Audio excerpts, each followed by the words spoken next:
She was kneeling in a river of blood when they found her, holding a dying prince in her arms and waiting to be killed. They called her worthless, a ghost. The girl with no pack, no power, no right to exist in a world ruled by fang and claw. But on that crimson dawn, Elena Viral made a choice that would shatter every law the frontier had ever known. What happens when the weakest person in the room becomes the only one brave enough to love? Stay until the end to see how one outcast girl brought the most feared alpha king to his knees. Drop a like if you believe courage beats power every time, and comment what city you're watching from. Let's go. The river wasn't supposed to run red. Elena Varel had known that river her whole life. Cold, clear, splitting the pines like a silver scar across the northern frontier. She'd drunk from it as a child, washed clothes in it when the pack mothers led her near the banks, stared into it on nights when sleep wouldn't come, and the weight of being nothing pressed too hard against her ribs. But this morning, it ran red, thick, dark, the kind of red that didn't wash away. She knelt in the shallows, mud clinging to her knees, her threadbare shirt soaked through and plastered to her skin. The water lapped at her thighs, cold enough to sting, but she didn't move. Couldn't. Her arms were locked around something small and broken, something that wheezed with every shallow breath. A child. Not hers. Not anyone's she knew, but alive. Barely. His fur was matted with blood, some of it his, most of it not. His eyes, golden and glassy, blinked up at her with the dazed confusion of someone who didn't understand why the world had turned into teeth and fire. He couldn't have been more than 5 summers old, maybe 6. Young enough that his claws hadn't come in yet, young enough that he still smelled like milk and pine needles, young enough to die before the sun finished rising. "Stay with me," Elena whispered. Her voice cracked. She didn't know if he could hear her, didn't know if it mattered. Just stay, please." The boy's lips moved. No sound came out. Behind her, the forest exploded. Boots, heavy, fast, too many to count, branches snapping under weight, voices sharp as blades cutting through the dawn mist. She didn't turn around, didn't dare. Her grip tightened on the boy, her body curling over his like a shield made of nothing but flesh and desperation. "There! Gods, what is that? Is that? Move! Move!" The voices converged, shapes materialized from the trees. Warriors, all of them, armed and armored in the leather and bone of the frontier packs. Their eyes glowed faintly in the dim light, predator gold and burning with something between rage and panic. One of them splashed into the river, water spraying up around his boots. He was broad-shouldered, scarred across the jaw, and his hand was already on the hilt of his blade. "You!" he snarled. "Step away from the boy." Elena's throat closed. "I said step away." "No." The word came out before she could stop it. Small, stupid, suicidal. The warrior froze. His eyes narrowed. "What did you just say?" Her voice shook so hard she almost choked on it. "I can't. He's hurt. He needs—" "We know what he needs." Another warrior pushed forward, this one older, gray streaking his temples. His gaze raked over her, torn clothes, mud-streaked skin, the hollow look of someone who'd been running on fumes for too long. Recognition flickered, then disgust. "You're the outcast girl." Not a question, a fact. Elena said nothing. "The one with no bloodline," the older man continued, his lip curled. "No pack, no worth." He looked at the others. "And she's holding the prince's nephew." The words hit like stones. "Prince's nephew. Oh, gods!" The boy in her arms stirred weakly, his small hand clutching at her shirt. She looked down at him, at the fine bone structure beneath the blood, the rich auburn fur that marked the royal line, the sigil stitched into his torn tunic, a crowned wolf's head, the mark of the Drax family. Her stomach dropped into the mud. "I didn't—" she started, then stopped. Her brain was moving too slow, her thoughts scattered like birds startled from a tree. "I found him, I swear, there were things in the sky, hunters, they came down and—" "Enough!" The voice cut through the air like a whip crack. Every warrior stiffened, spines straightened, weapons shifted. The forest itself seemed to hold its breath. Elena felt it before she saw him, a presence so heavy it made her ribs ache, made the air taste like iron and smoke. The kind of power you didn't question, the kind you ran from. But she couldn't run, not with the boy still breathing against her chest. The warriors parted, and he stepped through. Ronan Drax, Alpha King of the Northern Reach, warlord of the frontier. The man whose name alone made hardened soldiers check their doors at night. He was taller than she'd imagined, broader, built like something carved from the mountains themselves, all sharp edges and brutal efficiency. His hair was dark, streaked with silver at the temples, pulled back from a face that looked like it had forgotten how to smile somewhere around his 20th kill. Scars crossed his jaw, his throat, the backs of his hands. He wore black leather and iron, no ornament, no crown. He didn't need one. His eyes were the worst part, gray, cold, empty of everything except a kind of terrible, patient focus. Those eyes landed on Elena, then dropped to the boy in her arms. Something shifted in his expression. Not rage, not grief.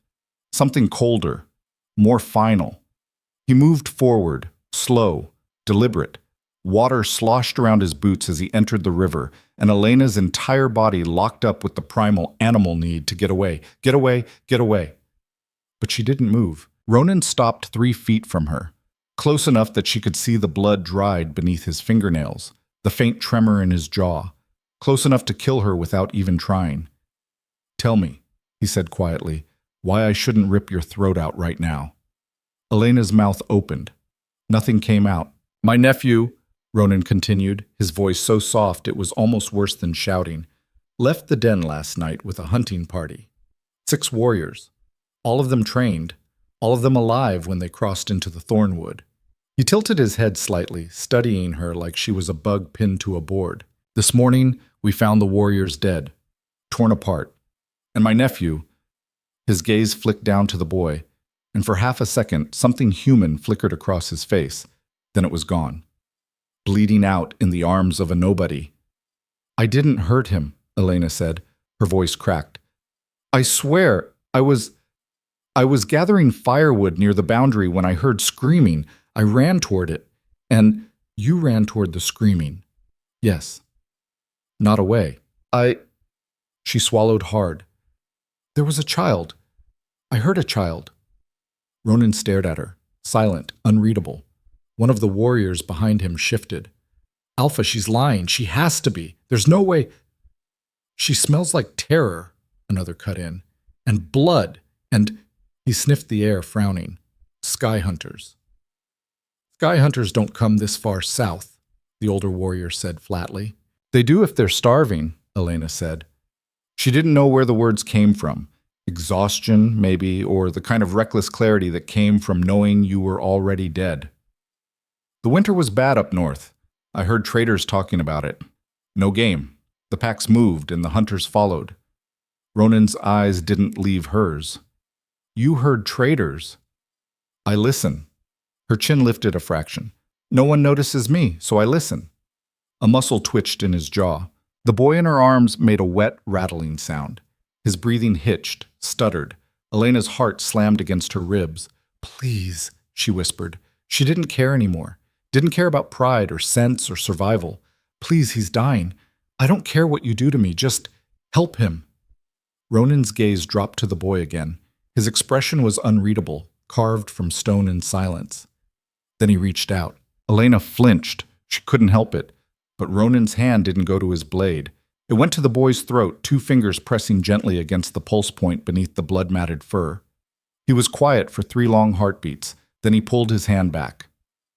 "He's gone." The words didn't make sense at first. Elena stared at him, her brain refusing to process the shape of the sounds. "No," she said. His heart stopped. "No, he's still breathing. I can feel—" "That's reflex." Ronan's voice was flat, clinical. "He bled out. There's nothing—" "No." Elena yanked the boy closer, her arms locking around his small, broken body. She pressed her face against his hair, damp, sticky, smelling like copper and earth. And something inside her shattered. She'd spent her whole life being nothing, feeling nothing, mattering nothing. But this she couldn't let go. "I'm not leaving him," she said. Her voice was shaking, but the words came out clear. "I don't care what you think I did. I don't care if you kill me. I'm not I'm not letting him die alone. Silence crashed down around them. The warriors stared. Ronan stared. And Elena, the girl with no name and no pack and no reason to exist, held a dead prince's nephew in her arms and refused to let go. Ronan didn't move, didn't speak. His face was a mask, cold, empty, impossible to read. Then, slowly, he knelt. The motion was so unexpected that Elena's breath caught. The Alpha King, the most feared man in the northern frontier, lowered himself into the blood-stained water until he was level with her, his gray eyes finally meeting hers. "Why?" he asked. The question hung in the air like smoke. Elena didn't have an answer. Not a good one. Not one that made sense. So she told him the truth. Because no one should die thinking they don't matter. Something shifted in Ronan's eyes. A crack in the stone. Small. Almost invisible. But there. He looked down at the boy. At the small, still face. At the blood drying on pale skin. "What's your name?" he asked quietly. "Elena." Her voice was barely a whisper. "Elena Virel." Ronan nodded once. Then he reached out, slow, careful, like he was handling something fragile, and placed his hand over hers where it rested on the boy's chest. "His name was Kyle," Ronan said. "He liked storms, hated vegetables, thought he was going to be the greatest warrior in the Reach." His voice cracked, just a fraction. "He was my sister's only child." Elena's throat burned. "I'm sorry," she whispered. Ronan didn't answer. For a long time, they knelt there in the Red River, an Alpha King and an outcast girl holding the body of a boy who would never grow up. The sun climbed higher. The water ran cold. And somewhere in the trees, a bird began to sing. It was the older warrior who finally broke the silence. Alpha. His voice was careful, respectful, but firm. "We need to move. The hunters could still be in the area." Ronan didn't look up. "Then post a perimeter. With respect, we need to bring the boy home. His mother, I know what his mother needs." The words came out sharp, hard enough to make the warrior take a step back. Ronan's hand was still resting on Elena's, still covering the boy's chest. "Give me a minute." The warrior hesitated, then nodded and withdrew, gesturing for the others to fan out into the trees. Elena stayed frozen. She didn't know what to do, didn't know what was expected. Every instinct screamed at her to run, to drop the body and go before someone decided she was guilty after all. But Ronan's hand was still on hers, and she couldn't move. "You said you heard him screaming," Ronan said after a moment. His voice was quieter now. Less king, more man. "How far away were you?" "Half a mile, maybe more." Elena's voice was hoarse. "I was near the old oak, the one with the lightning scar." "That's outside pack territory." "I know." "You shouldn't have been there." She almost laughed. It came out as a broken sound, halfway between a sob and a cough. "I shouldn't be a lot of places." Ronan's jaw tightened. "What happened when you got there?" Elena closed her eyes. The memories were already blurry. Panic and adrenaline had a way of burning things into fragments, but she tried. "The warriors were already down," she said slowly. "I don't know how long they'd been fighting. There were things in the air. Huge. Wings like torn leather. They moved so fast I couldn't—" She swallowed. "One of them had Kyle. It was carrying him. I threw a rock." Ronan's head snapped up. "You threw a rock?" "It was all I had." Her cheeks burned. "It hit. The thing dropped him. And then it came for me instead." "And?" "And I ran." The shame was thick in her throat. "I grabbed Kyle and I ran. I didn't fight. I just ran. I'm not a warrior. I'm not anything. You saved his life." Elena's eyes flew open. "What?" Ronan was staring at her with an expression she couldn't name. The hunters would have taken him back to their nest, torn him apart while he was still alive. "You gave him hours, maybe more." His voice was rough, raw. "You gave him a chance. But he still died." "Yes." Ronan's hand finally lifted from hers, but not alone and not afraid. He looked down at Kyle's face, peaceful now, slack with death.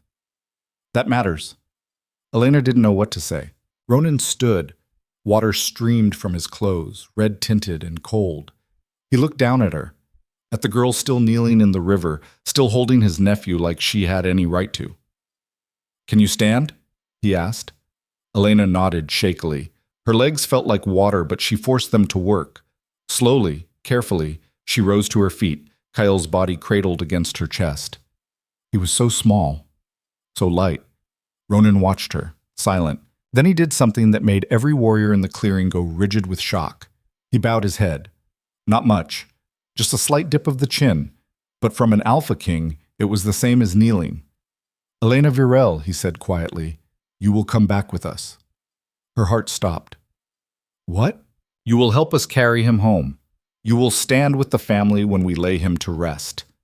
His gray eyes were hard, unyielding, but underneath something burned. "And when it's done, you will answer for what happened in these woods." "I told you. I know what you told me." He stepped closer. Close enough that she could see the exhaustion carved into the lines around his eyes, the weight he carried like iron across his shoulders. "But there are others who won't believe it, others who will want blood." He paused. "So you will come, and you will prove it." Elena's hands tightened on Kael's body. "And if I can't?" Ronan's expression didn't change. "Then you'll die." The words should have terrified her.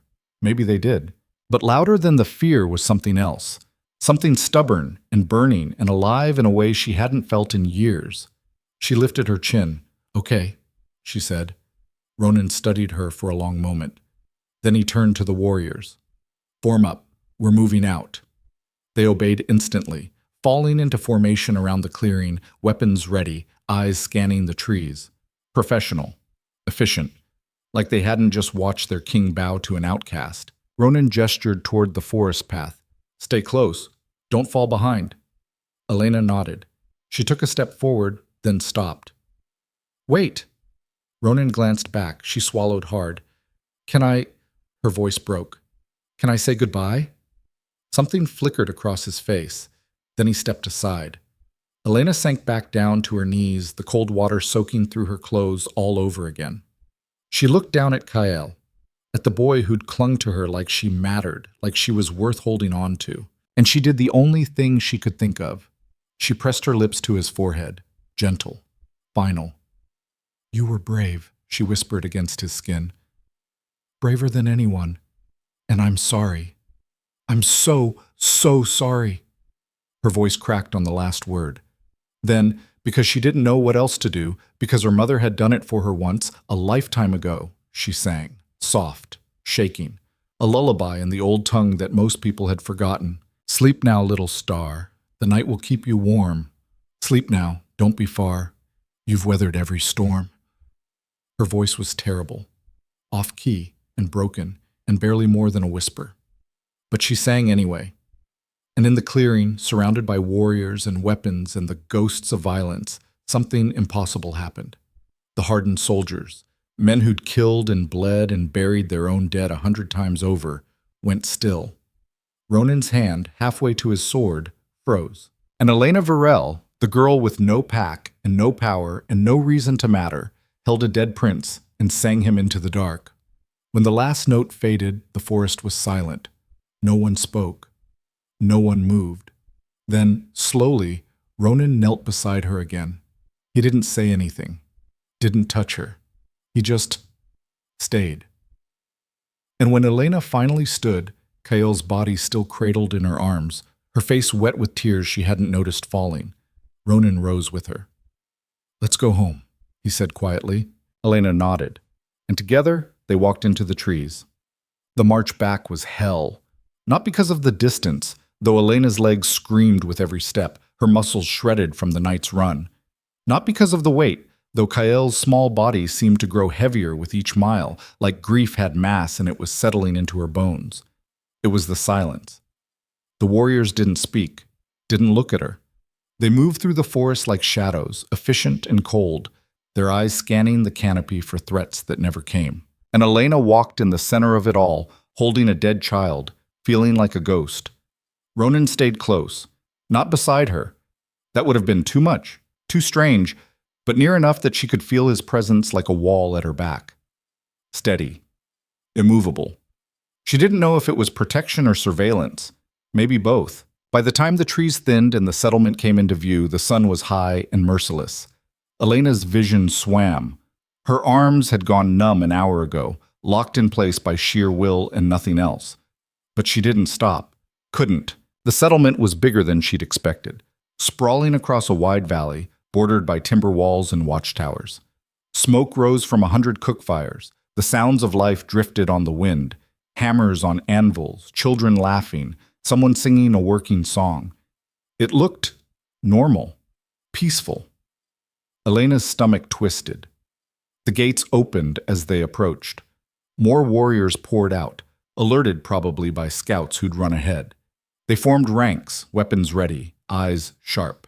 Then they saw what Ronan was carrying, what she was carrying. The mood shifted instantly. Confusion, shock, and underneath it all, the first stirrings of rage. Is that the prince's boy? Gods, what happened? Who is that girl? The questions flew like arrows.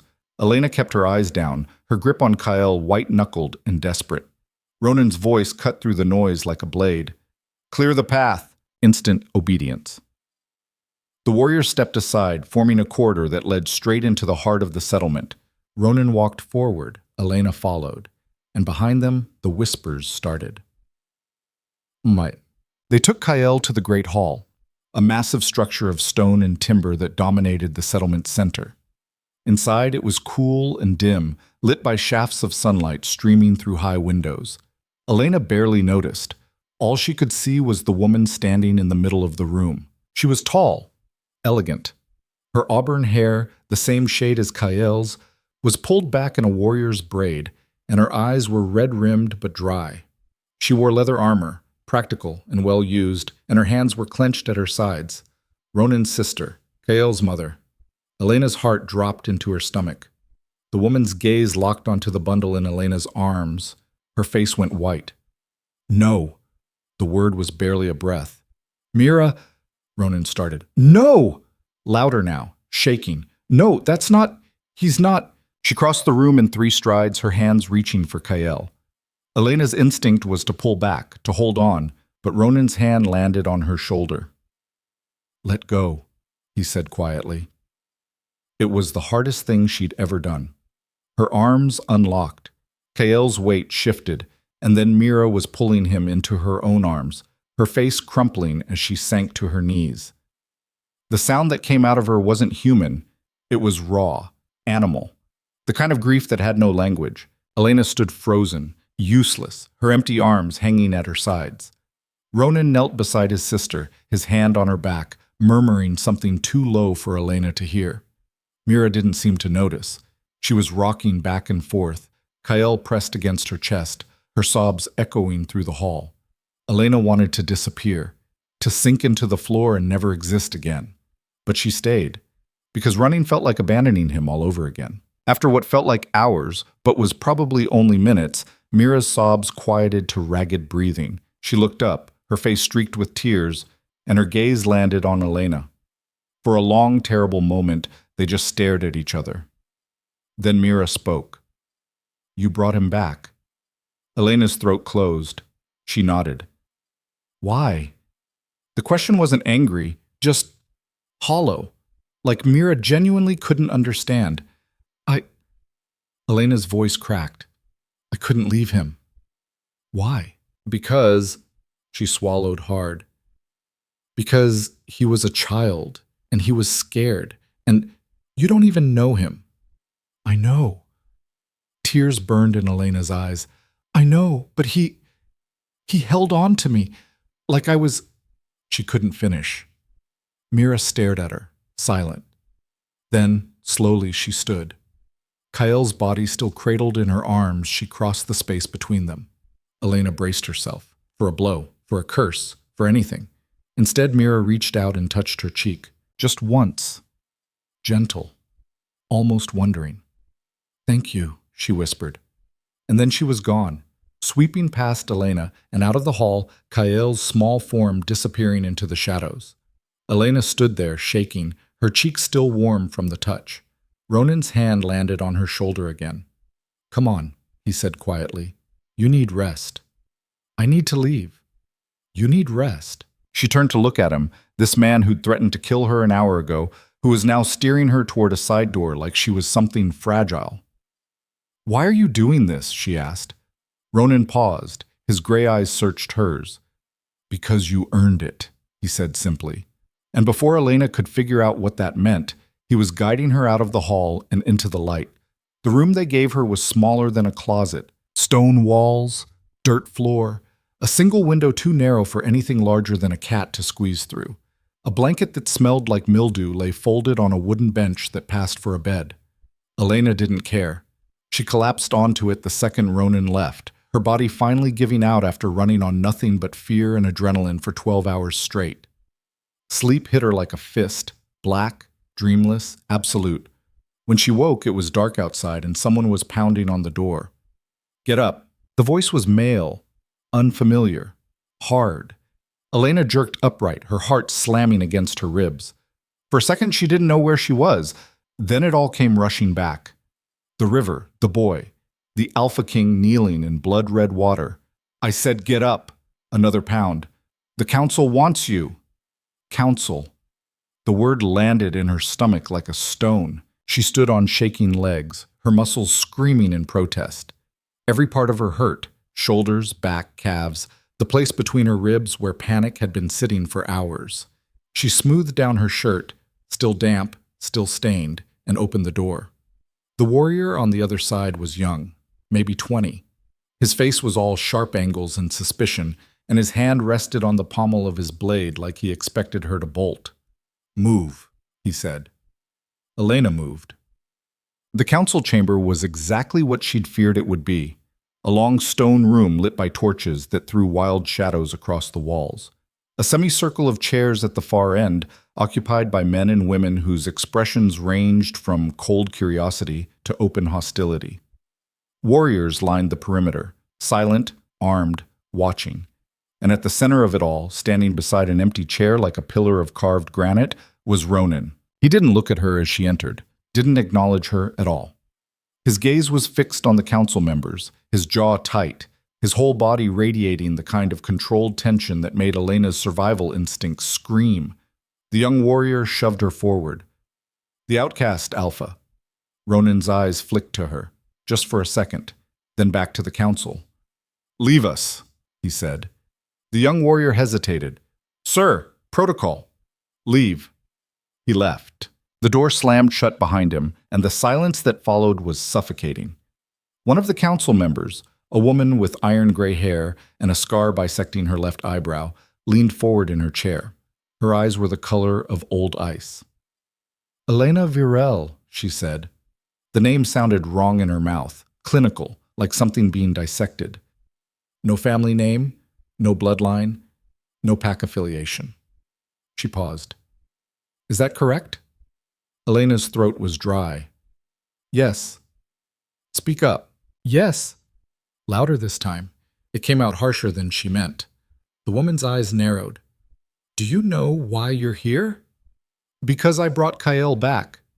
"You brought back a body."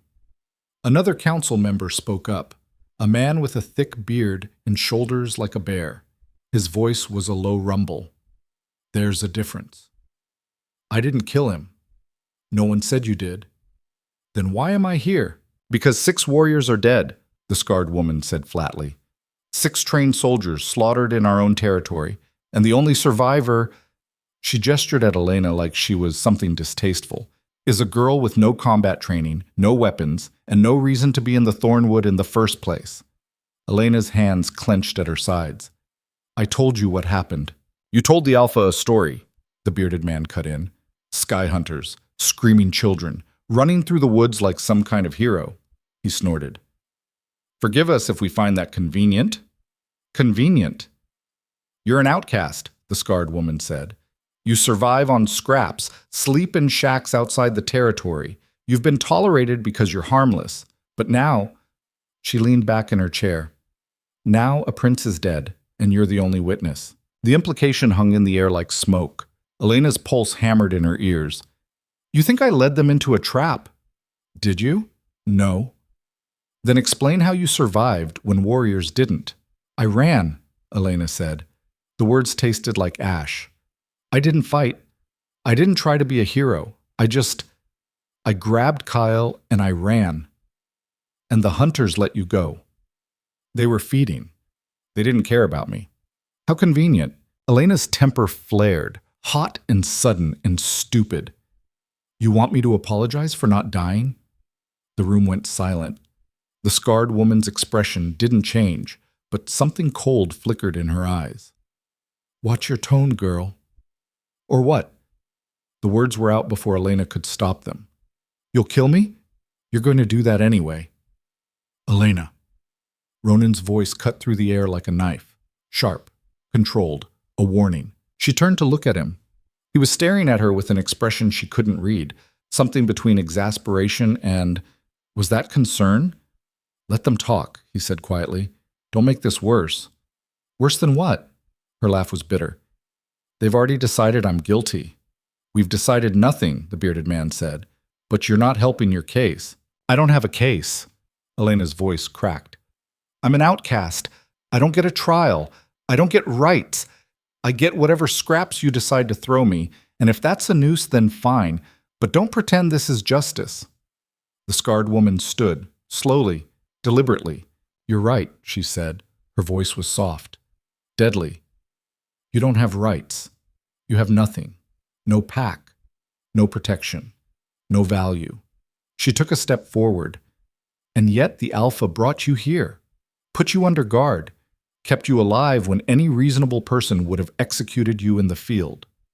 Elena's breath caught. So I'll ask you one more time, the woman continued, and I suggest you answer carefully. She stopped 3 feet away, her eyes boring into Elena's. What did you do to earn his mercy? Elena opened her mouth, closed it, because she didn't know. The scarred woman smiled. It didn't reach her eyes. That's what I thought. She turned to Ronan. Alpha, with respect, this is a waste of time. The girl's story doesn't hold. She stays. Every head in the room turned. Ronan hadn't moved, hadn't raised his voice, but the 2 words carried the weight of iron and finality. The scarred woman's jaw tightened. Alpha. She saved my nephew's life, Ronan said. His gaze was fixed on the council, cold and unyielding. She gave him hours he wouldn't have had. She carried him through hostile territory, alone, when she could have run, and she stayed with him until the end. He paused. That earns protection. She's an outcast. I don't care. The bearded man leaned forward. Ronan, be reasonable. We can't just... I'm not asking for your permission, Ronan said. His voice dropped lower, harder. I'm telling you what's going to happen. Elena Varel is under my protection. Anyone who touches her answers to me. The silence that followed was absolute. The scarred woman's face was unreadable. You're making a mistake. Maybe. Ronan's eyes didn't leave hers. But it's mine to make. The pack won't accept this. The pack will do what I tell them. Will they? The woman's voice sharpened. You're asking them to protect someone who let their warriors die. Someone with no blood ties, no loyalty, no worth. How long do you think that lasts before someone decides your mercy is weakness? Ronan took a step forward, just one, but the shift in the room was immediate. Spines straightened, hands moved to weapons. The air itself seemed to contract. Are you questioning my authority? Ronan asked softly. The scarred woman held his gaze for 3 long heartbeats. Then she sat down. No, Alpha, she said. Her tone was respectful, but her eyes were cold. I would never. Good. Ronan turned to the rest of the council. Elena stays. She'll be housed, fed, and left alone. If anyone has a problem with that, bring it to me. He paused. Meeting adjourned. The council members stood slowly, their faces carefully blank. They filed out one by one, their silence louder than any protest. Elena stood frozen in the center of the room, her heart hammering so hard she thought it might crack a rib. When the last council member disappeared through the door, Ronan finally looked at her. You need to learn when to shut up, he said. Elena blinked. What? That performance back there? He gestured vaguely at the empty chairs. Calling them out, picking fights, you trying to get yourself killed? I was telling the truth. The truth doesn't matter if you're dead. He crossed his arms. They wanted a reason to execute you. You almost handed them one. I didn't ask for your protection. Too bad. You have it. Why? The question hung between them. Ronan was quiet for a long moment, then he sighed, a sound so tired it made him seem human for the first time since she'd met him. Because you did something I couldn't, he said quietly. Elena frowned. What? You stayed with him. Ronan's jaw tightened. When my men found the attack site, they focused on the warriors. They checked for survivors, secured the area, followed protocol. But Kyle, his voice roughened. He was alone, bleeding out in the mud, and they didn't even notice until it was too late. Elena's throat burned. But you did, Ronan continued. His gray eyes met hers, and for the first time she saw past the armor, saw the grief, the guilt. You heard him, you went to him, you didn't leave. He paused. That's worth something. Not to them. To me. The words settled into the space between them like stones dropping into still water. Elena didn't know what to say. Ronan turned away, running a hand through his hair. Get some rest. Tomorrow's going to be harder. Why? Because tomorrow we bury him. He glanced back at her. And you're going to stand with the family. Elena's stomach dropped. Ronan, I can't. You can. You will. His tone left no room for argument. Mira asked for you. She what? She wants you at the funeral, says he hesitated. Says you're the last person who held him while he was still alive. That matters to her. Elena's vision blurred. She blinked hard, forcing the tears back. The pack is going to lose their minds. Probably. Ronan almost smiled. Almost. But they'll deal with it. He started toward the door, then paused. Elena? Yeah? Don't run. His voice was quiet, serious. I know you want to. I know every instinct you have is screaming at you to get out of here. But if you run, I can't protect you. And they will hunt you down. Elena swallowed hard. Okay. Ronan nodded once. Then he was gone, the door closing behind him with a soft click. Elena stood alone in the empty council chamber, surrounded by shadows and silence. And she wondered, not for the first time, what the hell she'd gotten herself into. The next morning dawned gray and cold. Elena woke to the sound of drums, low, rhythmic, the kind of beat that crawled into your bones and stayed there. A funeral march. Her stomach twisted. Someone had left clean clothes outside her door, a simple tunic and pants, rough spun but sturdy. She changed quickly, her fingers clumsy with nerves, and stepped outside. The settlement was transformed. Black banners hung from every post and doorway.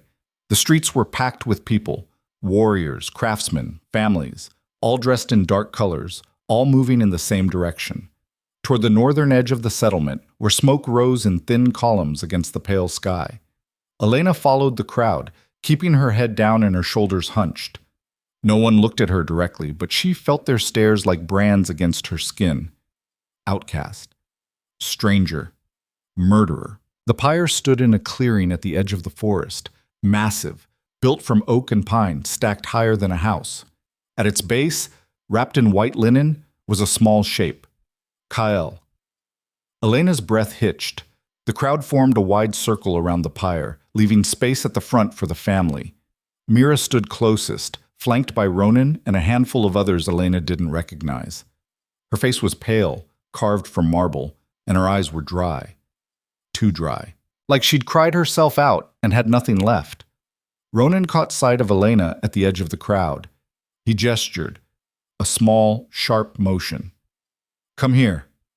Elena's feet refused to move. Everyone was staring now. She could feel it, hundreds of eyes tracking her as she stood frozen, caught between obedience and terror. Then Mira turned. Their gazes locked, and Mira held out her hand. The gesture was so unexpected, so impossible, that Elena almost didn't believe it. But Mira's expression was steady, certain. She wanted her there. Elena's legs finally obeyed. She crossed the clearing on shaking knees, the crowd parting reluctantly to let her through. Whispers followed her like gnats. That's her, standing with the family. No, right? She reached Mira's side. Up close, the older woman looked fragile, like one wrong word would shatter her completely. But when Elena stopped beside her, Mira's hand found hers and squeezed. Thank you for coming, Mira whispered. Elena's throat closed. She nodded, unable to speak. Ronan stepped forward. The drums stopped. Silence crashed down like a wave. We gather to honor Kael Drax, Ronan said. His voice carried across the clearing, strong and steady, despite the grief carved into every line of his face. Son of Mira, nephew to the crown, a child who loved storms and hated bedtime and thought he could take on the world. A ripple of sad laughter moved through the crowd. He died protecting his people, Ronan continued, died fighting enemies that should never have crossed our borders, died brave. Elena's chest tightened. That wasn't true. Kael had died terrified and broken, carried through the woods by a stranger while his blood soaked into her shirt. But she understood why Ronan said it. Some lies were kinder than the truth. And he did not die alone, Ronan said. His gaze shifted to Elena. The crowd shifted with it.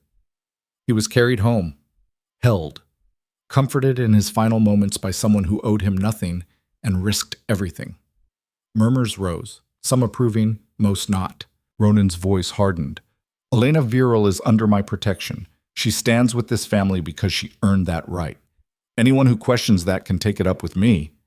The murmurs died. Ronan turned back to the pyre. We release Kael to the sky. May he run faster than the wind. May he find peace in the next hunt. He picked up a torch from the ground and touched it to the base of the pyre. Flames caught instantly, hungry, roaring, consuming the dry wood in seconds. Heat washed over the crowd. Smoke rose in thick columns, carrying sparks toward the gray sky. And Elena stood beside Mira and watched a child burn. The ceremony should have ended there. Mira should have stepped back. The crowd should have dispersed. Life should have continued its brutal, efficient march forward. But Mira didn't move. She stood at the edge of the flames, staring at the fire with an expression that made Elena's skin crawl. Too blank, too still. Mira? Elena said quietly. No response. Mira, we should... I want to know what he said. Elena froze. What? Before he died. Mira's voice was flat, empty. I want to know what my son said before he died. Elena's heart dropped into her stomach. Mira, I don't think... Tell me. He didn't... Elena swallowed hard. He didn't say anything. He was too weak. Then what did he do? Elena's hands started shaking. She clenched them into fists, nails biting into her palms. He held on to me. That's all. He just held on. Did he know? Mira turned to look at her finally, and her eyes were red-rimmed and desperate. Did he know I was coming? Did he know I'd find him? I don't know. Did you tell him? Elena's voice cracked. I told him he was brave. I told him it would be okay. Liar. The word hit like a slap. Elena stepped back. Mira, you lied to my son. Mira's voice was rising now, raw and jagged. You let him die thinking someone cared when you were just some stranger who happened to be there. You let him waste his last breath on you, Sa. Mira, stop. Ronan moved between them, his hand on his sister's shoulder. This isn't... Don't touch me. Mira jerked away, her face twisting. Don't you dare tell me how to grieve. I'm not... You brought her here. Mira's hand shot out, pointing at Elena like an accusation. You put her next to me. You made me stand beside the girl who let my son die, and you expect me to just... Her voice broke. The clearing was dead silent. Elena wanted to run, wanted to disappear into the trees and never come back. But Mira's pain was so raw, so real, that running felt like cowardice. I'm sorry, Elena whispered. I'm so sorry. I tried. You should have tried harder. Mira's voice was vicious now, broken glass and grief. You should have fought. You should have died instead of him. The words landed like stones in Elena's chest. She nodded slowly. You're right. Mira blinked. What? You're right. I should have. Elena's vision blurred. I think about it every second. what I could have done differently, how I could have been faster, smarter, stronger, how I could have saved him. Her voice shook. But I couldn't. I'm not a warrior. I'm not anything. I'm just... She swallowed hard. I'm just someone who was there, and I'm sorry that wasn't enough. Mira stared at her, silent. Then she did something Elena never expected. She laughed. It was a terrible sound, sharp and bitter and half mad. You think that helps? You think sorry brings him back? No. Then what good are you? Elena didn't have an answer. Mira's face crumpled. She turned away, her shoulders shaking, and Ronan caught her before she fell. Get her out of here, he said quietly to one of the warriors. The man nodded and gently guided Mira away from the pyre, toward the settlement. She didn't resist, just walked like a ghost, her grief hanging around her like chains. Elena stood frozen, her face wet with tears she hadn't noticed falling. The crowd was still watching, still judging. And for the first time since this nightmare started, Elena wondered if they were right. Maybe she didn't belong here. Maybe she never had. Ronan turned to her. His expression was unreadable. Go back to your room. Ronan, go. She went. The rest of the day passed in a blur. Elena locked herself in the tiny room and tried not to think, tried not to see Mira's face, twisted with grief and rage, tried not to hear the accusations that echoed in her skull like drumbeats. You should have died instead. What good are you? She almost believed it. Night fell. The settlement grew quiet, and Elena lay on the hard wooden bench, staring at the ceiling, wondering how long Ronan's protection would last before someone decided it wasn't worth the trouble. She was still awake when the door crashed open. Elena shot upright, her heart in her throat. 3 warriors stood in the doorway. She didn't recognize any of them, but their expressions were identical, cold, hard, and decided. Up, the tallest one said. Elena's pulse hammered. What's going on? Council wants another word. At night? Now. They didn't give her a choice. Hands grabbed her arms, rough, unyielding, and hauled her to her feet. She tried to pull away, but their grips were iron. Wait, I need to see Ronan. The Alpha isn't here, one of them said. His smile was thin. He left for the northern border an hour ago. Won't be back until dawn. Elena's stomach dropped. They dragged her out of the room and through the dark settlement. The streets were empty, the cook fires banked to embers. No one was around to see, no one to help. They brought her to a storage building at the edge of the settlement, windowless, isolated, the kind of place where screams wouldn't carry. The door slammed shut behind her, and Elena Virel, alone in the dark, finally understood what real fear tasted like. The darkness was absolute. Elena's eyes strained against it, searching for shapes, shadows, anything. But the storage building had no windows, no cracks in the walls where moonlight could slip through, just solid stone and suffocating black. Her breathing came too fast, too shallow. She forced herself to slow down, to think, but panic was a living thing crawling up her spine. Footsteps circled her, heavy boots on packed dirt. 3 sets, maybe 4. Ronan made a mistake, a voice said from the darkness. The tall warrior.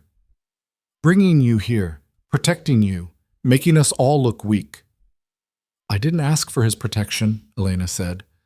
Her voice came out steadier than she felt. Doesn't matter what you asked for. Another voice, younger, angrier. You got it anyway, and now the whole pack thinks we're soft, that we let outsiders walk all over us. I'm not walking over anyone, I'm just existing. The third voice was female, cold. That's the problem. You exist where you shouldn't. You breathe our air, eat our food, stand beside our dead like you have the right. Elena's hands clenched into fists. Mira asked me to be there. Mira's broken, the tall one said. Grief makes people stupid, makes them see things that aren't real, like maybe you actually cared about that boy. I did care. Liar. A hand grabbed her shoulder from behind. Elena jerked away, stumbling in the dark, but another hand caught her arm. Fingers dug into her bicep, hard enough to bruise. Here's what's going to happen, the tall warrior said. His breath was hot against her face, too close, too threatening. You're going to leave. Tonight. Before Ronan gets back. You're going to walk out of this settlement and never come back. And if I don't, then we make you. Elena's heart slammed against her ribs. He'll know. Ronan will know you did this. Will he? The female warrior laughed, sharp and mean. Or will he find an empty room in the morning and assume you ran, like any smart outcast would? He won't believe that. He'll believe what we tell him. The grip on her arm tightened. That you got scared, that you couldn't handle the pressure, that you disappeared in the night like the ghost you are. Elena's mind raced. She could fight, try to break free, scream for help, but they were trained warriors, and she was nobody. She'd be dead before anyone heard her. She could run. If they let her go, if she made it past the walls, if she survived the forest alone at night with sky hunters still circling, or she could do the thing she'd been doing her whole life. Disappear. The thought settled in her chest like lead. Heavy. Final. Maybe they were right. Maybe Ronan's protection was just prolonging the inevitable. Maybe the kindest thing she could do, for him, for the pack, for herself, was to leave before more people got hurt. Okay, she whispered. The warriors went still. What? The tall one sounded suspicious. I'll go. Elena's voice cracked. Just let me get my things. Silence. Then the female warrior spoke. You don't have things. I have... Elena swallowed hard. The clothes Ronan gave me. I need to return them. Keep them. Consider it payment for leaving quietly. The hands released her. Elena stumbled forward, catching herself against the wall. You have until first light, the tall warrior said. If you're still here when the sun comes up, we won't be this generous. The door opened. Pale moonlight spilled in, blinding after the darkness. Elena squinted against it, her eyes watering. Go, the female warrior said. Elena went. She made it 3 steps outside before her legs gave out. She collapsed against the side of the building, her whole body shaking so hard her teeth chattered. Adrenaline crashed through her in waves, fight or flight or freeze, all of them at once, tearing her apart from the inside. She pressed her forehead against the cold stone and tried to breathe. They were right. She knew they were right. She didn't belong here. Never had. Ronan's protection was a fantasy, a temporary shield that would crumble the second he looked away. And when it did, when the pack finally decided she was more trouble than she was worth, she'd die. Simple as that. But if she left now, quietly, she might survive. Might make it to another settlement, another territory, another place where no one knew her face or her failure. Might find a way to keep existing, even if existing felt like drowning. Elena pushed herself upright. Her legs were unsteady, but they held. She started walking, away from the storage building, away from the center of the settlement, toward the small room that had been hers for less than a day. The streets were empty. Silent. The moon hung low and heavy, casting everything in shades of silver and shadow. She was halfway to her room when she heard it, crying, soft, muffled, coming from somewhere to her left. Elena stopped. Every rational part of her brain screamed to keep walking, to ignore it, to get out before someone changed their mind about letting her leave. But she couldn't, because she knew that sound, knew it in her bones, the grief of someone who'd lost everything. She turned toward it. The crying was coming from a small house at the edge of the residential quarter. The door was cracked open, warm light spilling out onto the dirt path. Elena approached slowly, her heart in her throat. Inside, sitting on the floor with her back against the wall, was Mira. She looked worse than she had at the funeral. Her hair was loose and tangled, her face blotchy and swollen from crying. She clutched something to her chest, a small wooden toy carved in the shape of a wolf. Kyle's. Elena's throat closed. She should leave, should back away before Mira saw her, before the older woman's grief turned to rage again. But Mira's head lifted. Their eyes met. For a long moment, neither of them moved. Then Mira spoke. Her voice was hoarse, broken. You're still here? Elena nodded. Not for long. Running? Leaving. Same thing. Mira looked down at the toy in her hands, her thumb tracing the carved fur. Probably smart. This place will eat you alive if you let it. Elena stepped closer to the doorway. I'm sorry. For what I said earlier, for... Stop. Mira's voice cracked. Stop apologizing. I'm so tired of people apologizing. I don't know what else to say. Then don't say anything. Mira wiped her face with the back of her hand, smearing tears across her cheeks. Just sit with me. For a minute. Before you go. Elena hesitated. Then she crossed the threshold and sank down onto the floor beside Mira, leaving a careful distance between them. They sat in silence. The crying had stopped, replaced by ragged breathing and the occasional shudder that shook Mira's whole frame. He made this himself, Mira said finally, holding up the toy wolf. Took him 3 weeks. Cut his hand twice. Ronan wanted to help, but Kyle refused, said he had to do it alone or it didn't count. Elena's chest ached. He sounds stubborn. He was. Mira's laugh was wet and painful. Just like his father. Just like... Her voice broke. He was supposed to grow up, fall in love, have his own children. He was supposed to live. I know. Do you? Mira turned to look at her, and her eyes were fierce, desperate. Do you actually know what it's like? To carry a child inside you, to birth them screaming into the world, to watch them take their first steps and say their first words and become a whole person, and then watch them die? Elena shook her head slowly. No, I don't. Then you don't know anything. You're right. Mira stared at her, then she crumpled, her face folding in on itself as fresh sobs tore through her chest. I can't do this. I can't. I don't know how to keep breathing when he's gone.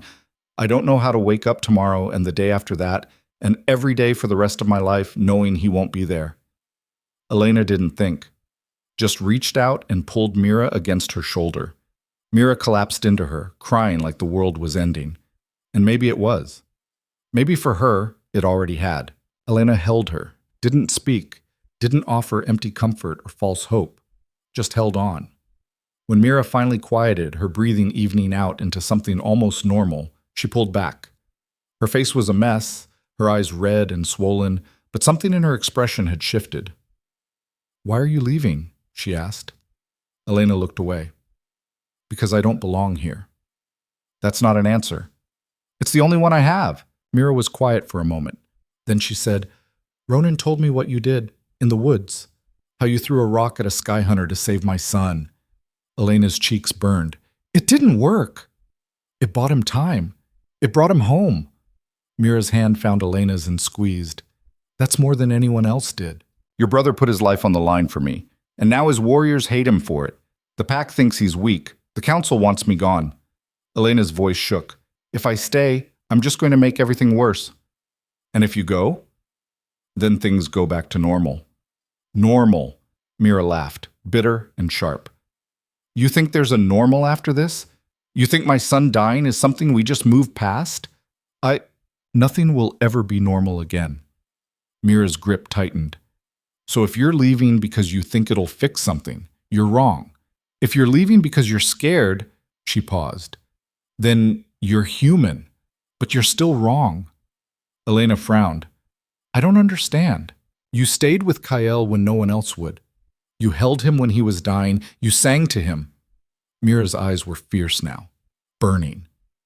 That matters, not to the council, not to the warriors who want you gone, but to me and to Ronan, and probably to a few others who are too scared to say it out loud.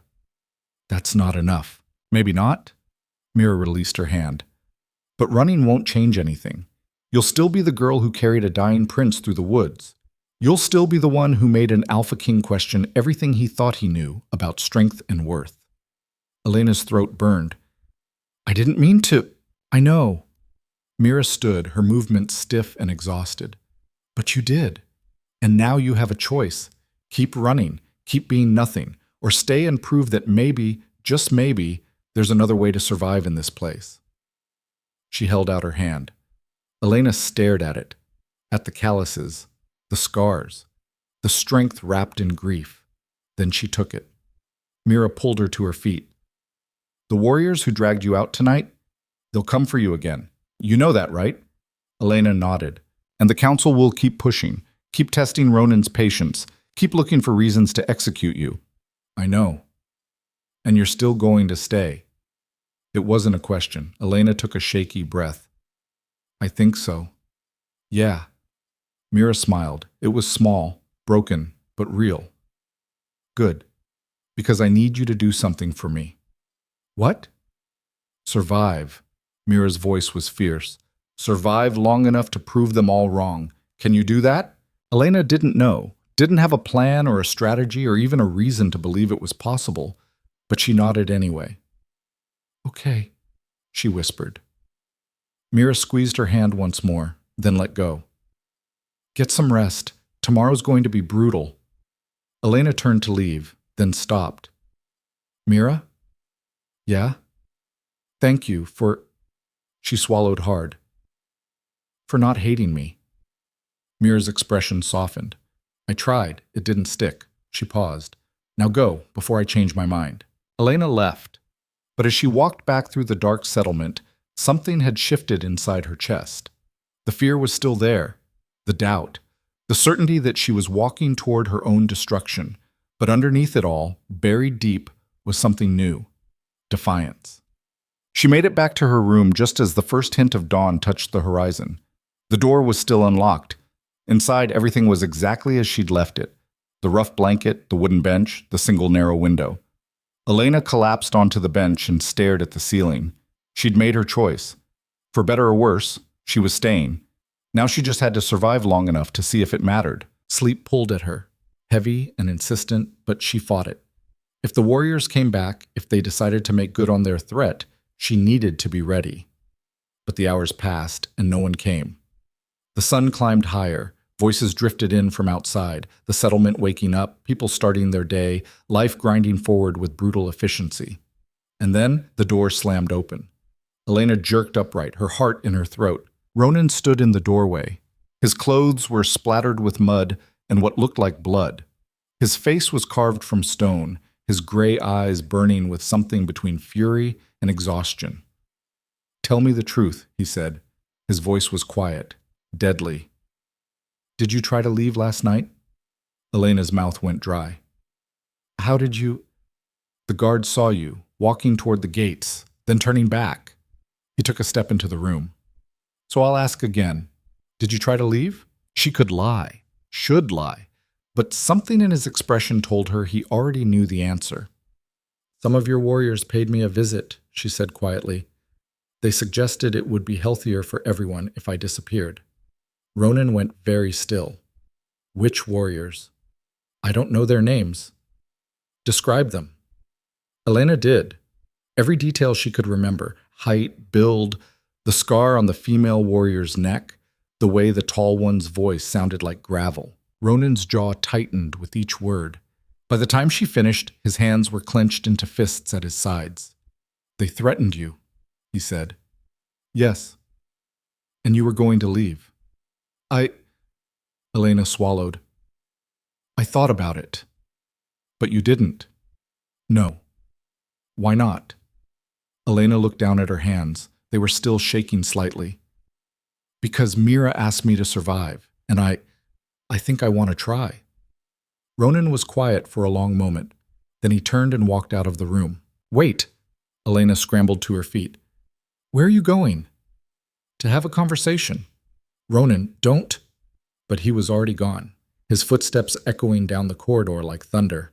Elena stood frozen, her heart hammering.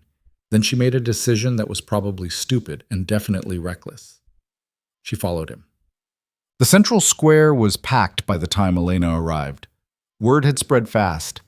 The Alpha was back. And he was furious. Warriors gathered in clusters, their expressions ranging from curious to wary. Civilians hung back, watching from doorways and windows. And in the center of it all, standing in a line like prisoners awaiting judgment, were the three warriors who'd threatened Elena in the dark. Ronan stood facing them, silent, radiating the kind of cold fury that made grown men take a step back. You gave her an ultimatum, Ronan said. His voice was soft, controlled, worse than shouting. You told her to leave or face consequences. The tall warrior's jaw was set, defiant. With respect, Alpha, we were protecting the pack. Protecting them from what? From weakness. From the precedent you're setting by sheltering an outcast. I see. Ronan took a step forward. And who gave you permission to make that call? No one. But exactly. Ronan's voice dropped lower. No one. Because that's not your decision to make. It's mine. You're making a mistake, the female warrior said. Her chin lifted. The pack is already questioning your judgment. If you punish us for trying to fix it, fix it. Ronan's laugh was sharp, humorless. You threatened a girl under my protection. You defied a direct order. You acted like cowards in the dark because you didn't have the spine to challenge me in the light. The tall warrior's face flushed. We're not cowards. No?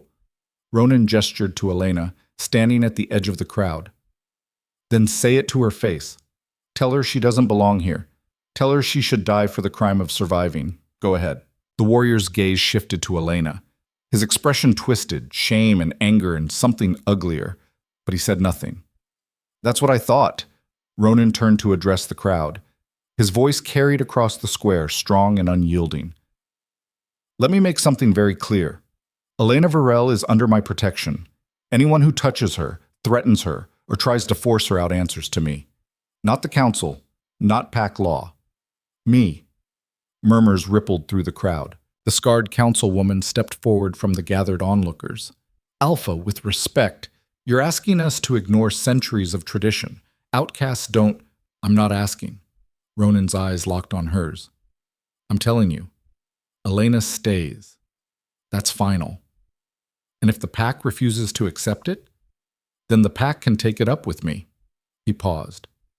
Anyone want to try? Silence. The scarred woman's jaw tightened, but she said nothing. Ronan turned back to the three warriors. You have two choices. Swear your loyalty to me and to my decisions, or leave. Right now. No second chances. The tall warrior's face went pale. Alpha? Choose. The female warrior dropped to one knee first. Her head bowed. I swear. The younger one followed. I swear. The tall warrior stood frozen. His pride warred with survival across his face. Finally, slowly, he knelt. I swear. Good. Ronan's voice was ice. Now get out of my sight. They left quickly, their humiliation following them like a shadow. The crowd began to disperse, slowly, reluctantly, their whispers thick with speculation. Elena stood rooted to the spot, her heart in her throat. Ronan crossed the square to her. Up close, he looked exhausted, like he'd been running on fumes for days and had just hit empty. Are you okay? He asked quietly. Elena nodded, didn't trust her voice. They won't bother you again. I'll make sure of it. Ronan, don't. He held up a hand. Don't thank me. Don't apologize. Just— He ran a hand through his hair, the gesture so human and frustrated it almost made her smile. Just stay alive. Can you do that? I'm trying. Try harder. His gray eyes met hers, and for a second the armor cracked. She saw the grief underneath, the weight, the impossible burden of being responsible for everyone. I can't protect you if you're dead. I know. He nodded, then turned to leave. Ronan? He glanced back. Why? Elena's voice shook. Why are you doing this? Really? Ronan was quiet for a long moment. Then he said, Because you made a choice that I couldn't. You chose compassion over survival, love over fear. He paused. And if there's even a chance that matters, that it means something in a world this brutal, then I have to protect it. He walked away before she could respond. Elena stood in the empty square, the sun climbing higher, and felt something dangerous bloom in her chest. Hope. The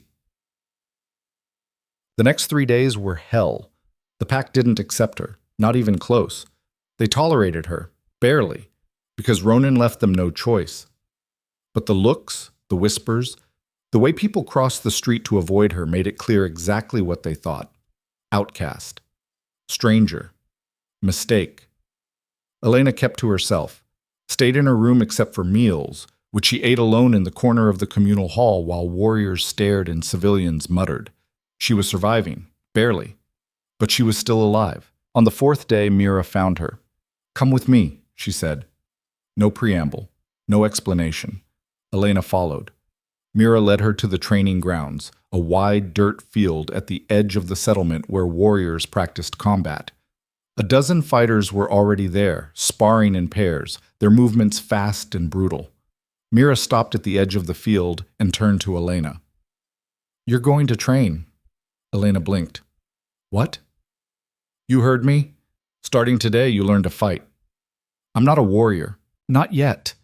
Mira's expression was fierce. "But you will be. Because the only way you survive here is if you prove you're worth keeping, and the only way to do that is to become someone they can't dismiss." "Mira, I don't care." Mira grabbed her by the shoulders. "Listen to me. Ronan can protect you from execution, but he can't protect you from being invisible, from being nothing. If you want to matter, if you want to earn your place, you have to fight for it." Elena's throat burned. "I don't know how." "Then learn." Mira released her and called across the field. "Torin!" A young warrior jogged over, broad-shouldered, maybe 18, with kind eyes and a scar across his temple. "Yeah?" "This is Elena. You're going to teach her to fight." Torin's eyebrows shot up. "The outcast?" "Her name is Elena." Torin looked at Elena, then at Mira, then back to Elena. Okay, sure." Mira squeezed Elena's shoulder once. "Don't make me regret this." Then she walked away. Elena stood alone with Torin, her stomach churning with anxiety. Torin scratched his head. "So, you ever thrown a punch before? No? Okay. Well," he grinned, "this is going to be fun." It wasn't. Training was brutal. Torin was patient but relentless, drilling her on stances and strikes and blocks until her muscles screamed and her vision swam. She fell. Got up. Fell again. By the end of the first session, she was covered in bruises and barely able to stand. Torin helped her to her feet. "Not bad, for a first try." Elena gasped for air. "I'm terrible." "Yeah, but you didn't quit." He smiled. "That's something." She came back the next day, and the day after that. Slowly, painfully, she started to improve. And on the 7th day after Kael's funeral, everything changed. The alarm bells rang at noon. Elena was in the training yard when the sound tore through the settlement, sharp, urgent, terrifying. Warriors dropped their practice weapons and ran for the walls. Civilians scattered, grabbing children and disappearing into houses. Torin grabbed Elena's arm. "Come on." "What's happening?" "Raiders, or worse." He dragged her toward the walls. "Just move." They reached the gates as Ronan arrived, already armored and armed. His face was carved from stone. "Report!" he barked. A scout dropped from the wall. "Sky Hunters Alpha, a whole pack coming from the north." Ronan's jaw tightened. "How many?" 20, maybe more." The number hit like a punch. 20 Sky Hunters could wipe out half the settlement before anyone got a blade close. "Close the gates," Ronan ordered. "Get everyone inside, archers on the walls, shields up." Warriors moved instantly, their training kicking in. Ronan's gaze landed on Elena. "You. Inside. Now." "I can help. You can die." His voice was hard, final. "Get inside." Elena opened her mouth to argue, then saw his expression. Fear. Not for himself. For her. She nodded and turned to go. That's when the screaming started. The hunters hit the eastern wall first, massive taloned creatures with wings like shredded leather and beaks sharp enough to tear through armor. They dove from the sky in formation, coordinated and terrifying. The first warrior fell before he could draw his sword. Chaos erupted. Arrows flew. Blades clashed. Blood sprayed across stone, and Elena, frozen at the edge of the square, watched the world explode into violence. A hunter broke through the line, landed in the center of the settlement. Its eyes, yellow and hungry, scanned the crowd, then locked on her. Time slowed. The creature lunged. Elena stumbled backward, her training evaporating under pure terror. She was going to die. Then someone slammed into her from the side, knocking her out of the way. Ronan. He rolled to his feet between her and the hunter, his blade already drawn. "Run!" But Elena couldn't move, couldn't think. The hunter struck.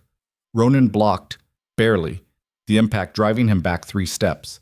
His blade caught the creature's talon, deflecting it away from his throat.